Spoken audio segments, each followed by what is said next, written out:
मैं प्रोफेसर सविन सिंह आज मानसून की परिचर्या में आपका स्वागत करता हूं। आज हम मानसून के सामान्य परिचय से आपको अवगत कराएंगे। I welcome all of you today in my discussion on monsoon, the primary discussion of monsoon. पहला सवाल उठता है कि मानसून शब्द की व्युत्पत्ति कैसे हुई, ओरिजिन कैसे हुई। वास्तव में मानसून शब्द अरबिक भाषा मौसिम या मलायन शब्द मोसिन से लिया गया है। Now first question arises, how the origin of monsoon word took place.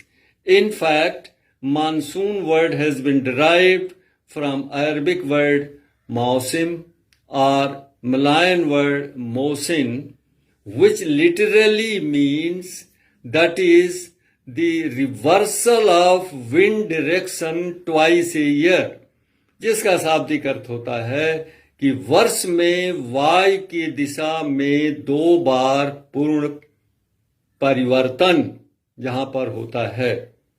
अब ये सवाल उठता है कि क्या हम ग्लोब के उन सभी क्षेत्रों को मानसूनी क्षेत्र कहेंगे जहां वर्ष में 2 बार वायु की दिशा में विपरीत स्थिति उत्पन्न होती है। Now the question arises, can we call all those areas monsoonal areas where there is a reversal of wind direction twice a year? Answer is no, नहीं। मैं इसके लिए आपको 2 उदाहरण प्रस्तुत करता हूं। नंबर 1, 60 अंश से 70 अंश अक्षांशों के बीच उत्तरी गोलार्ध में शरद काल में उत्तरी पूर्वी ठंडी ध्रुवीय हवाएं प्रवाहित होती हैं और ग्रीष्म काल में दक्षिणी पश्चिमी पछुआ पवन गर्म हवा उत्तर पूर्व दिशा की ओर प्रवाहित होती है। क्या हम इसे मानसूनी क्षेत्र कहते हैं? नहीं। During winter season there is a north eastern polar cold winds between 60 and 70 degree north latitudes and there is a westerly warm wind during summer season. Do we call it monsoon areas? No, these are not called monsoon areas. दूसरा उदाहरण है 30 अंश से 40 अंश अक्षांश के बीच दोनों गोलार्धों में शीतकाल में दक्षिण पश्चिम से उत्तर पूर्व की ओर हवाएं आती हैं।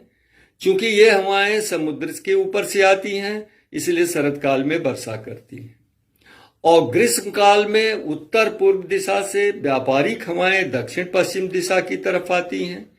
क्योंकि ये स्थल के ऊपर से आती हैं इसलिए शुष्क होती हैं, वर्षा नहीं करते हैं।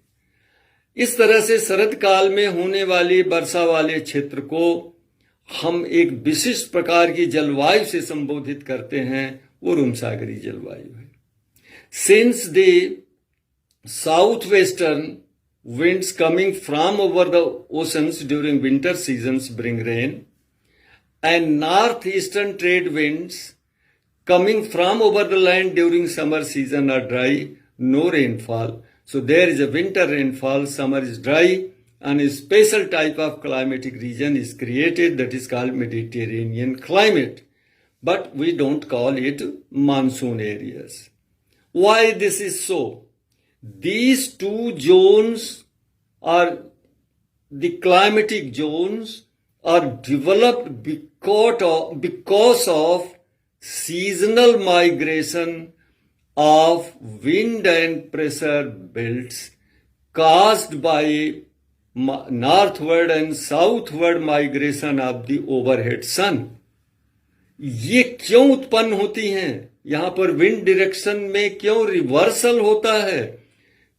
सूर्य के उत्तरायण और दक्षिणायन स्थितियों के कारण इनमें जो है प्रेशर बेल्ट्स और विंड बेल्ट्स में मौसमी स्थानांतरण होने के कारण इनका सृजन होता है।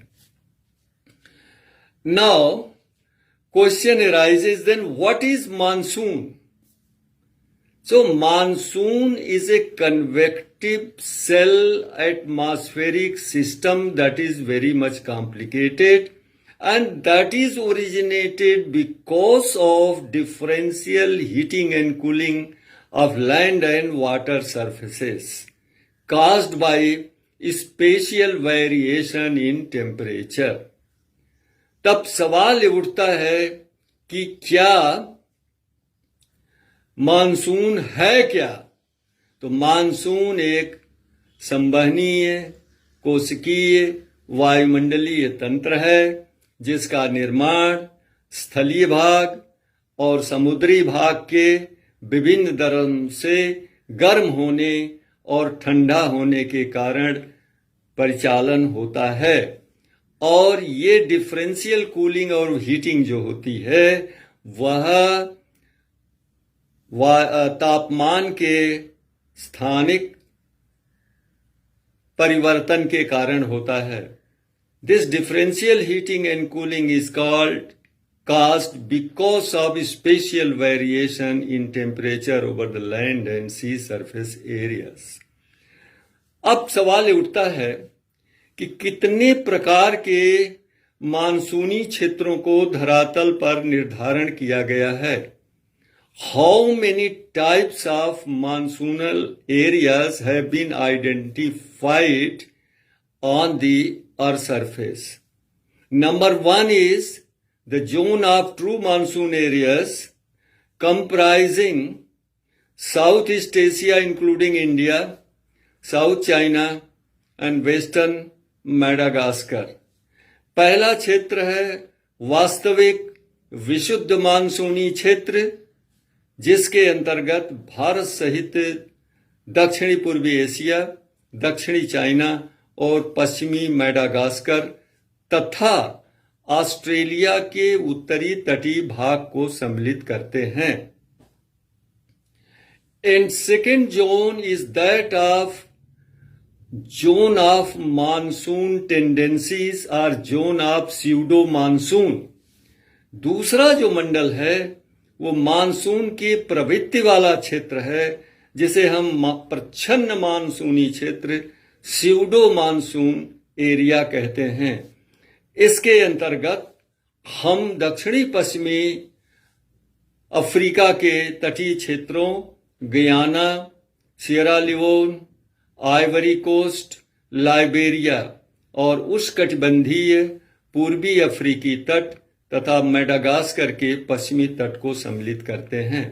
The second zone is of monsoonal tendencies are pseudo monsoon that comprises the south western coast of Africa including Guyana, Liberia, Ivory Coast and Sierra Leone and tropical eastern coast of Africa and western Madagascar. Now, the third zone is that of areas of monsoon effect. That includes the northeastern coast of South America or Latin America and some of the islands of Caribbean Sea. और तीसरे मंडल के अंतर्गत हम monsoon के प्रभाव वाले क्षेत्रों को सम्मिलित करते हैं जिसके अंतर्गत आता है दक्षिणी अमेरिका का उत्तरी पूर्वी भाग और कैरेबियन सागर के कुछ द्वीप। And fourth zone is that of modified monsoon जिसके अंतर्गत and the third zone is modified monsoon zone that include south America south United States of America and Middle America. चौथा जो मानसूनी क्षेत्र है उसके अंतर्गत हम परिवर्तित, परिमार्जित, बदले हुए मानसूनी क्षेत्र को सम्मिलित करते हैं जिसके अंतर्गत आता है दक्षिणी संयुक्त राज्य अमेरिका और ये आता है मध्य अमेरिका। अब जो है इसके बाद अगला प्रश्न उठता है फिर मानसून की उत्पत्ति और क्रियाविधि कैसे संपन्न होती है। Now the next question arises related to the origin, genesis and mechanism of monsoon. इसके लिए हम आगे अब चर्चा करेंगे। आज एक व्याख्यान में इसे नहीं समेटा जा सकता है। आगे 4 व्याख्यान मानसून से संबंधित होंगे। पहला होगा origin and mechanism of monsoon through thermal concept, number 2 through dynamic concept, number 3 through modern concept, और चौथा होगा भारतीय मानसून की उत्पत्ति और क्रियाविधि पर विशेष चर्चा। And therefore, now the next lectures will be 4 related to monsoon. Number 1, origin and mechanism of monsoon on the basis of thermal concept. Second, on the basis of dynamic concept. Third, on the basis of modern concept. And fourth will be origin, genesis and mechanism of Indian monsoon in detail. Thank you for patience। और सभी लोगों को आज गौर से सुनने में धन्यवाद। मैंने एक चीज और देखी है कि जो मैं अपने जीवन से संबंधित कोई घटना का वीडियो पोस्ट करता हूं तो उसके ज्यादा व्यूअर्स होते हैं, और जो मैं शिक्षा से संबंधित वीडियो डालता हूं उसमें कम हो जाते हैं। ये कारण मेरे समझ में नहीं आता है। इस कारण को आप अपने कमेंट्स में व्यक्त करिए। कल मैंने एक छोटी सी घटना पोस्ट करी थी अपने मरेथान व्याख्यान के संदर्भ में। वो 1100 हो गए अब तक। और मैंने कल रिवीजन पे एक वीडियो डाली थी जो अभी 400 पहुंचा है व्यूअर्स की संख्या। ये एनामली क्यों? इसका कारण बताइएगा। धन्यवाद।